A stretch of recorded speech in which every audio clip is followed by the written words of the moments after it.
Nang sayangkat ti rally do mga sektor iti zona ni Presidente Ferdinand Bongbong Marcos Jr. iti Burgos, Ilocos Norte. Kadua ti grupo iti mangalap ken religious group nga nang kondinar ti corruption iti flood control project ken nang kontra iti Buhawin Offshore Windmill Project. Sakbay ti rally ni White iti Environmental Forum iti unay ti simbaan.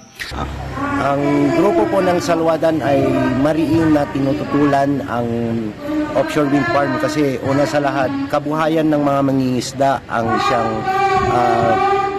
siyang may isasanla at saka isinasaalang-alang din natin yung biodiversity ng ating dagat.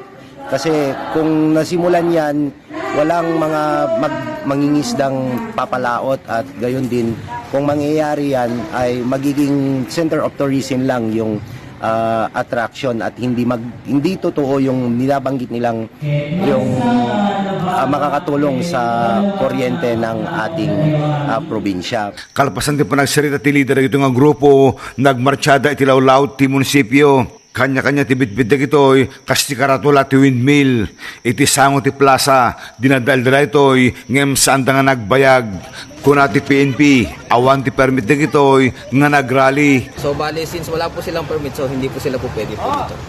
Yun po. Idol Dennis Alipio, Tatak, IFM.